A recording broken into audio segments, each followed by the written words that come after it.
Hai semua, welcome back to my channel. Selamat Hari Raya Aidilfitri dan hari ini adalah hari yang sangat kita nantikan setelah 1 bulan puasa. So hari ini saya akan menceritakan bagaimana kisah wafatnya Rasulullah Nabi Muhammad SAW.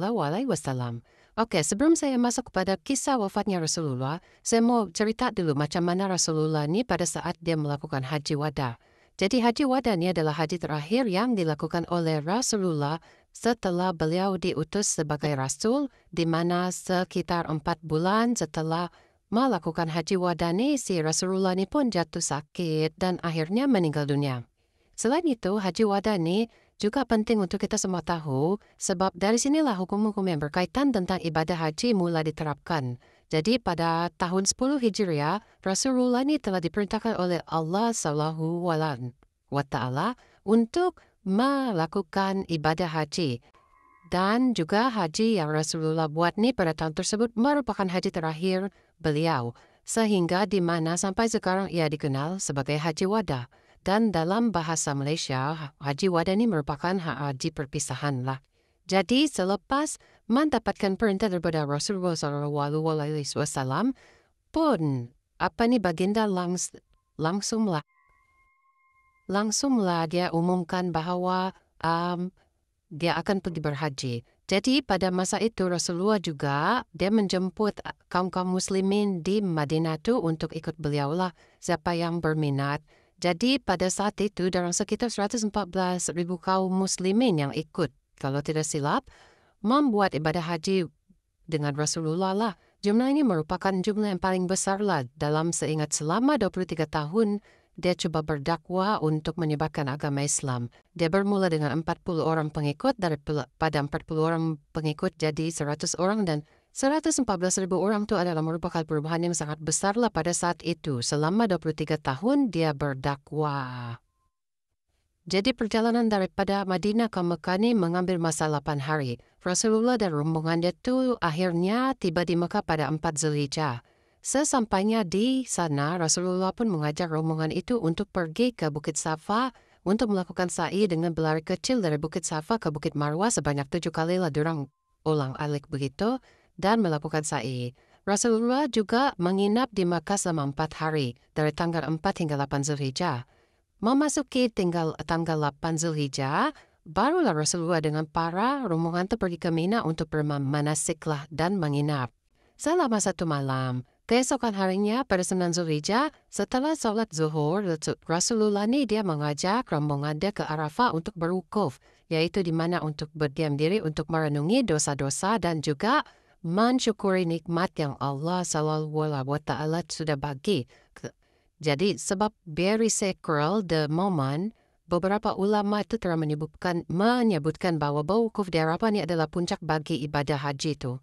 That is the peak of the ibadah haji. Dan juga Rasulullah ada menyampaikan khutbah di atas unta beliau lah. Dan khutbah itu telah disampaikan ketika sedang melaksanakan haji wada, yaitu haji terakhir. Jadi khutbah itu adalah khutbah wada lah, merupakan khutbah terakhir daripada Rasulullah menurut hadits riwayat Bukhari. Sebelum mulai berkhutbah, Rasulullah bersabda, "Wahai manusia, dengarkan baik-baik apa yang kukatakan. Karena aku tidak akan bertemu kalian lagi setelah tahun ini,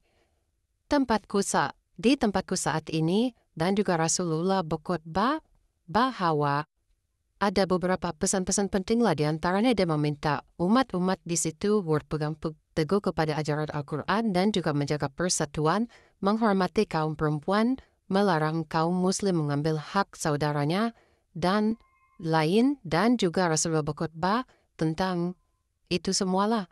Setelah dia berkhutbah, Rasulullah mendapatkan wahyu terakhir, yang mana wahyu terakhir itu turun di surat Al-Maidah ayat 3 tentang larangan memakan binatang yang tidak disembelih. That's why setiap kali Hari Raya Kurban kita akan melakukan kurban. Okay? So, jadi di surat itu Allah SWT juga bersabda, pada hari ini, dengar pada hari ini yang kusempurnakan untuk kamu agamamu dan telah kucukupkan kepadamu nikmatku. dan juga telah kuredai Islam menjadi agama bagimu. Rasulullah mengatakan hal itu. Mendengar ayat itu rombongan Muslim di situ pun semua gembiralah berpelukan dan juga terjadilah agama Islam itu menjadi sempurna sebab sudah ibadah haji dan juga menjadi agama yang telah diwahyukan. Tapi walaupun di saat orang lain gembira, Abu Bakar radhiyallahu anhu justru dia nampak sedih sebab dia tahu selepas sempurnanya nih agama Islam ni, itulah Rasulullah akan meninggalkan mereka di muka bumi ni. Macam itulah. Tapi dalam keadaan chaos macam tu, Rasulullah pun terus kasih tenanglah sama kaum muslimin termasuk rakan-rakan sahabat dia.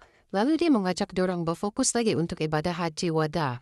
Tapi di sini Rasulullah telah memberikan macam-macam petunjuk. Dia akan diberitahu sebentar lagi aku akan meninggal. Jadi setelah berkhutbah di Arafah tu dan juga rombongan tu pergi ke Musdalifah untuk beristirahat selama 1 malam. Di keesokan harinya pada tanggal 10 Zulhijjah mereka kembali ke Mina. Dan di situlah Rasulullah mengajak kaum muslimin untuk melempar 7 batu butir kecil lah. Lemparan itu dimaksudkan untuk melawan godaan syaitan seperti apa yang dilakukan oleh Nabi yang terdahulu, yaitu Nabi Ibrahim alaihissalam. Jadi ketika Allah subhanahu wa ta'ala memerintahkan Nabi Ibrahim untuk menyembelih putra Nabi Ibrahim kan, dia punya anak tu, ini pernah nasut oleh setan kan. Jadi untuk menolak semua godaan itu dia melempar batu-batu kecil di wilayah Mina tu. Jadi hal itu telah diteladani oleh Rasulullah SAW dan menjadi awal mula ditetapkan harus melempar jumrah sebanyak 7 kali semasa ibadah haji pada tanggal 10 Zulhijjah. Dan beliau memperbolehkan kaum muslimin untuk melempar jumrah di hari Tasyrik. Apa itu yang masa tanggal 11, 12, dan 13 Zulhijjah. Yang ini berarti melempar jumrah ini tidak haruslah dilakukan pada 10 Zulhijjah. Ia boleh dilakukan pada hari lain, yang penting tidak melebihi 13 Zulhijjah. Jadi sudahlah diorang melempar semua itu kan. Jadi Rasulullah dengan rombongan dia tu terus bertahalul, pas tu mencukur rambut dan juga mengganti ihram mereka kepada pakaian biasalah. Setelah itu Rasulullah pun mengajak rombongan itu untuk melakukan tawaf ifadah atau tawaf setelah kembali daripada Mina dan juga kemudian berkorban sebagai bentuk pengabdian kepada Allah SWT. Selesai berkorban, Rasulullah dan dia punya rombongan itu pun pergi melakukan tawaf wada, itu tawaf perpisahan sebelum akhirnya mereka kembali ke Madinah. Jadi kalau macam misalnya kita rangkumkan dari antara 9 tahap haji itu, Rasulullah melakukan haji wada pertama adalah irham dan juga berniat. Kedua, sa'i lari-lari kecil di Bukit Safa dan Marwah. Ketiga, wukuf di Arafah. Keempat, menginap di Musdalifah. Dan kelima, dia menginap di Mina kan. And then after that, dia lempar jumrah. Keenam, bertahalul. Dan ketujuh, membuat tawaf ifadah. Dan ke-8 itu dia berkorban. Dan akhirnya ke-9 itu dia membuat tawaf wada. Jadi tahap-tahap itulah yang dimulakan. Macam mana orang membuat haji sekarang. That is the step. So, selepas daripada ibadah haji adalah berlakunya macam perang-perang itu kan Rasulullah tidak ikut. So, Rasulullah dia memilih pergi ke pemakaman Baqi. Jadi Rasulullah ni dia mendoakan semua sahabat dengan rakan tercintanya yang sudah meninggal dahulu dan dimakamkan di sana. Seperti ada Khadijah radhiyallahu anha, sang istri tercinta Ruqayyah radhiyallahu anha, sang anak dan juga beberapa ahli keluarga beliau yang lainnya di situlah. Selepas berdoa, Rasulullah pun tiba-tiba didatangi oleh malaikat Jibril. Di situ Rasulullah didatangi oleh malaikat Jibril. Dan malaikat Jibril bilang macam beginilah, dia cakap, "Wahai Rasulullah, aku datang untuk menyampaikan 2 pesan dari Allah. Manakah di antara 2 pilihan ini akan kamu pilih? Pilihan pertama, hidup berumur panjang sampai hari kiamat dan menjadi pemimpin seluruh bumi, lalu kamu wafat dan akan masuk surga. Ataupun yang kedua, kamu meninggal pada waktu yang terdekat dan bertemu dengan Allah SWT dan masuk surga." Jadi, itu pilihan yang Allah bagi. Malaikat Jibril bagi tahu macam itulah. Jadi Rasulullah pun menjawab, "Wahai Jibril, aku memilih pilihan kedua.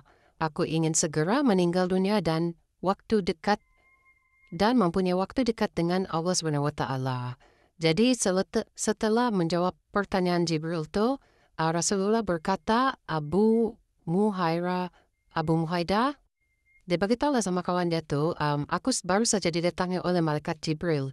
Jadi malaikat Jibril sudah menawarkan aku dua pilihan. Sama ada aku tetap hidup sampai hari kiamat ataupun aku meninggal dunia di masa terdekat. Jadi Rasulullah bilang ke Abu Muhaidah nih, di situ Rasulullah beritahulah yang dia pilih itu apa. Lepas tu Abu Muhaidah nih bilang sama Rasulullah, kalau begitu pilihlah kami ya Rasulullah. Jadilah pemimpin kami sampai hari kiamat. Dan nanti umat Islam akan membutuhkan bimbinganmu, kata Abu Muhaidah. Tapi kamu tahu kan Rasulullah langsung menjawab, tidak wahai Abu Muhaidah, aku tidak ingin berumur panjang. Karena aku ingin mendahulukan pertemuanku dengan Tuhanku dan juga syurga. Jadi itu jawabannya menandakan bahwa walaupun sama-sama dijanjikan masuk syurga, tapi Rasulullah ini dia tidak termakan dengan panjang umur apa semua. Dia tetap mau mendahulukan Allah dalam masa itu. Dan Baginda juga sudah merasakan bahwa Baginda sudah menyempurnakan seluruh seluruh ajaran agama Islam. Jadi itu tiba masanya untuk Rasulullah untuk kembali kepada Allah. So just this is the part 1 of this story. I will continue the story in part 2, part 3, part 4, and part 5. So that's all for today. Thank you for watching.